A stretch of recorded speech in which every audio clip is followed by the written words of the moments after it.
Selamat sore, saudara-saudara yang terkasih dalam Tuhan kita Yesus Kristus. Dan di sore hari ini saya ingin menceritakan salah satu topik besar, yaitu gereja yang mengasihi. Namun sebelumnya, perkenalkan nama saya Ethan Aruman. Saya mahasiswa Studi Teknik Perapat semester 3. Dan saya ingin menceritakan bagaimana gereja mengasihi. Nah, saya ingin menceritakan ini. Namun Bapak Ibu saudara-saudara yang terkasih,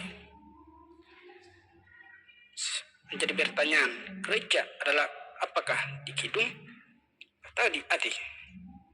Kita tahu Bapak Ibu, gereja adalah bukan di gedung, tetapi orang-orang yang percaya kepada Tuhan, itulah gereja. Nah, gereja ini mengasihi kepada sesama. Gereja ini mengasihi kepada semua orang, keluarga dimanapun berada. Nah, dari situlah kita mengasihi gereja. Itulah gereja yang sebenarnya mengasihi. Nah, saya mau ceritakan bagaimana gereja mengasihinya. Nah, sebelum gereja mengenal mengasihi kasih, nah sebelum itu di kampung saya mereka membunuh saudaranya, membunuh orang-orang dianggap orang-orang musuh, dan dibunuh saudaranya, keluarganya, dan mereka dimakan daging manusia menjadi daging hewan tumbuhan, dan mereka dimakan. Itu sebelum mereka menerima membangun gereja dalam hati. Dan tetapi Bapak Ibu saudara-saudara yang terkasih, menariknya salah satu orang yang mengutus dari Belanda ke kampung saya untuk membangun gereja dan untuk kabar baik, yaitu Injil Kristus. Dan disitulah dia ke sana, namanya Pendeta Krikuit. Dia ke kampung saya dan dia memperkenalkan nama-nama Tuhan Yesus itu. Dan dulunya mereka tidak mengenal Tuhan Yesus, tapi mereka menyembah berhala batu, gunung, pohon, hutan. Mereka menyembah. Tetapi salah satu orang Allah mengutus Pendeta Krikuit ke kampung saya. Disitulah mereka mengenal Tuhan sebagai juru selamat sejarah pribadi mereka. Dan disitulah mereka membangun gereja yang sesungguhnya. Dulunya musuh, dulunya membunuh, dulunya memakan daging saudaranya, tetapi disitulah mereka diubah menjadi mengasihi saudara, dan mereka menerima Tuhan Yesus sebagai Tuhan dan juru selamat secara pribadi. Nah, dari situ kita belajar, dan dimanapun kita berada, kita sebagai orang-orang percaya, sebagai orang-orang Kristen, sebagai anak-anak Allah, kita perlu membangun gereja dalam hati kita, dan kita perlu membangun mengasihi itu, teruskan kepada saudara kita, keluarga kita, dimanapun mereka berada, supaya mereka juga mengalami membangun gereja seperti mengasihi kasih dalam hati mereka. Maka itu kita sebagai orang-orang Kristen, orang-orang percaya, kita perlu membangun gereja yang sesungguhnya, bukan hanya di gedung, tetapi harus kita membangun di dalam hati kita. Bapak Ibu saudara-saudara yang terkasih, maka menarik sekali dari cerita-cerita ini, dan menjadi tema kita yang akan kita bahas ini adalah gereja yang mengasihi. Dan saya mengambil salah satu ayat Alkitab, yaitu surah 1 Yohanes pasal yang keempat ayat 19 sampai dengan 21. Nah, kita bisa melihat dan bisa membaca kita sendiri. Dan di sini kita mengasihi karena Allah terlebih dahulu mengasihi kita.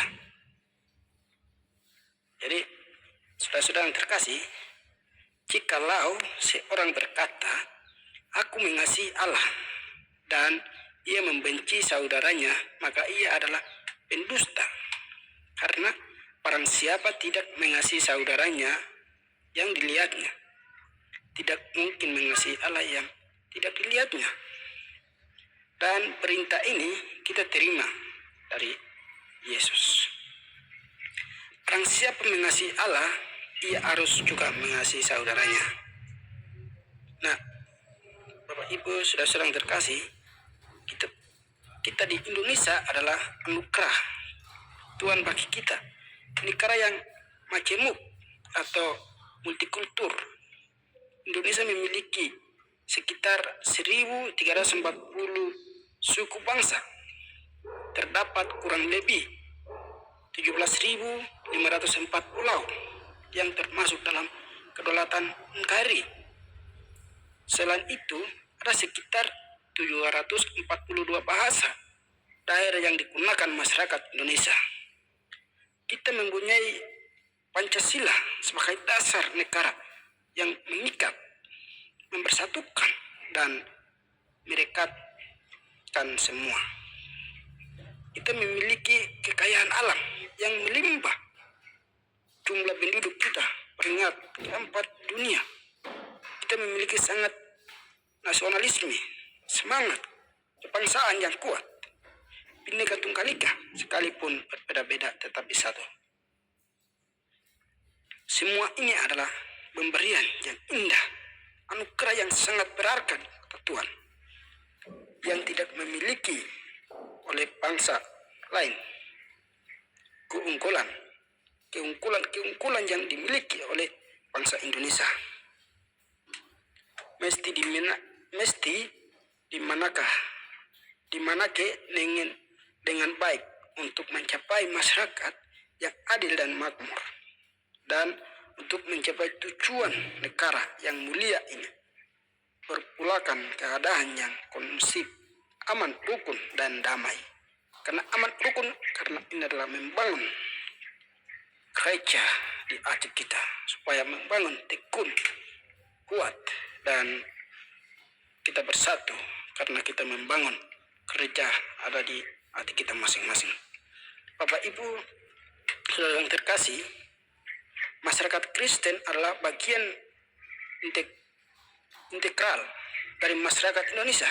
Masyarakat Kristen mempunyai panggilan dan tanggung jawab iman untuk bersama-sama seluruh komponen bangsa membangun Indonesia. Kita melihat Nabi Yeremia sebagaimana dalam Yeremia 29 ayat 7 berkata, usahakanlah kesejahteraan kota kemana kamu akan buang, dan berdoalah untuk kota itu kepada Tuhan, sebab kesejahteraan adalah kesejahteraanmu.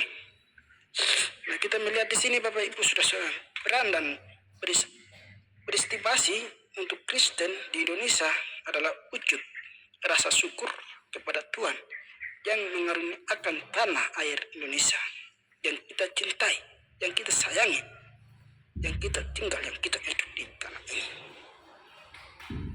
Tuhan Yesus Kristus seperti tertulis dalam kitab Matius 22:15-22 mengajarkan supaya kita wajib memberikan kepada Allah Bapa apa yang wajib kita berikan kepada Allah, dan memberikan kepada negara apa yang wajib kita berikan kepada negara. Kita wajib berkontribusi untuk membangun negeri ini. Demikian juga Rasul Paulus kepada jemaat di Roma. Ia mengajak kepada kita untuk patuh kepada pemerintah sebagai hamba Allah di bidang pemerintah. Sepanjang pemerintah itu perilaku adil dan mengusahakan kebaikan bagi seluruh rakyat Indonesia. Jadi saudara-saudara, teman-teman yang terkasih, pemerintah kita jangan melawan pemerintah, aturan pemerintah. Pemerintah adalah wakil Allah. Kalau mereka membangun dengan mengasihi kita supaya jemaat atau orang-orang masyarakat yang kita Indonesia tidak boleh terjebak yang tidak diinginkan, maka mereka diatur-atur. Aturan itu adalah mengasihi kita supaya kita hidup teratur bersatu dalam hukuman tersebut itu, persaudaraan kita itu. Jadi Bapak Ibu saudara-saudara terkasih, saudara-saudara yang Tuhan berkati, kita patut bersyukur karena dengan kasih-Nya Tuhan mendukung kita sehingga kita tiba di bulan Desember. Bapak Ibu, kita bersyukur kita ada di bulan Desember. Semua Tuhan mengaruniakan kita, mengantarkan kita, memfokuskan kita, dan kita melewati cobaan-cobaan, bahkan semua yang kita melewati karena atas pertolongan Tuhan. Semua kita bersyukur Bapak Ibu. Dan apapun yang kita merasakan, itulah kita mengasihi kepada orang-orang kita, sekitar kita, keluarga kita, saudara kita, dan orang lain dimanapun mereka berada. Mereka juga membutuhkan sama seperti kita, saling mengasihi. Kita membangun gereja, mengasihi di dalam hati kita, dan kita membagikannya. Kita mengasihi kepada orang-orang. Di bulan Desember tahun ini, umat Kristen menyongsong dan merayakan Natal Yesus Kristus untuk kedua kali di tengah pandemi. Walaupun masih di tengah-tengah spiritual situasi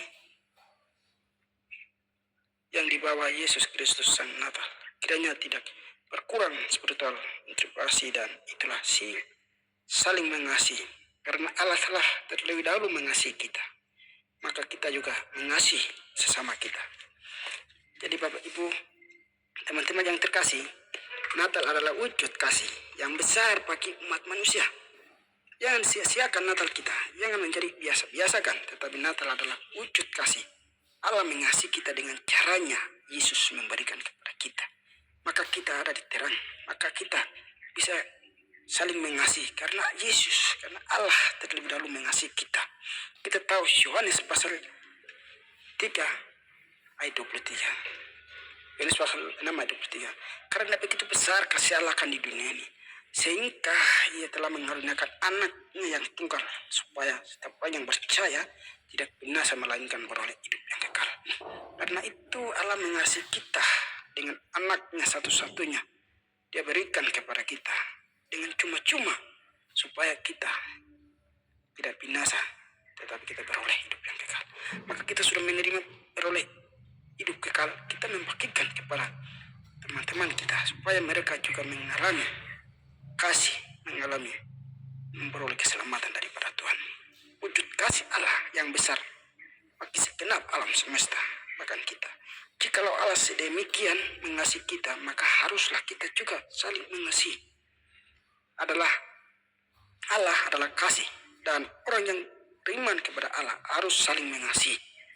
Barang siapa mengasihi Allah, ia juga harus mengasihi saudaranya. Sangat indah kebenaran firman Tuhan dalam kitab suci kita. 1 Yohanes pasal 4 ayat 19 sampai 21 ini. Sebagaimana berikut. Kita mengasihi karena Allah terlebih dahulu mengasihi kita. Jikalau seorang berkata, aku mengasihi Allah, dan ia membenci saudaranya, maka ia adalah pendusta. Karena barang siapa tidak mengasihi saudaranya yang dilihatnya, tidak mungkin mengasihi Allah yang tidak dilihatnya. Dan perintah ini kita terima dari Dia. Barang siapa mengasihi Allah, ia harus juga mengasihi saudaranya. Dalam perumpamaan tentang orang Samaria yang murah hati, Lukas 10 ayat 25 sampai 37 ini menjelaskan Tuhan Yesus mengajarkan supaya kita menunjukkan belas kasihan kepada sesama manusia, bahkan kepada kita. Jadi Bapak Ibu, teman-teman yang terkasih, seorang Samaria ini adalah orang kafir, salah satu orang kafir, bukan orang percaya. para nabi-nabi, orang-orang yang percaya mereka melewati, tapi orang Samaria dan orang yang minta bantuan, menolong dia, namun mereka melewati. Tetapi kita tahu orang Samaria ini dia menolong. Itu adalah mengajarkan kita jangan dianggap orang yang menderita, jangan dianggap adalah orang lain, tetapi kita harus menolong, mengasihi kita mengasihi. Maka itu Bapak Ibu, kita perlu mengasihi kepada sesama kita. Dalam perumpamaan ini kita harus mengasihi. Yesus berkata, maka orang-orang benar itu akan menjawab dia, katanya, Tuhan, bila mana kami melihat engkau lapar dan kami memberi engkau makan, atau aus dan kami memberi engkau minum? Bila mana kami melihat engkau sebagai orang asing dan kami memberi engkau tambangan atau telanjang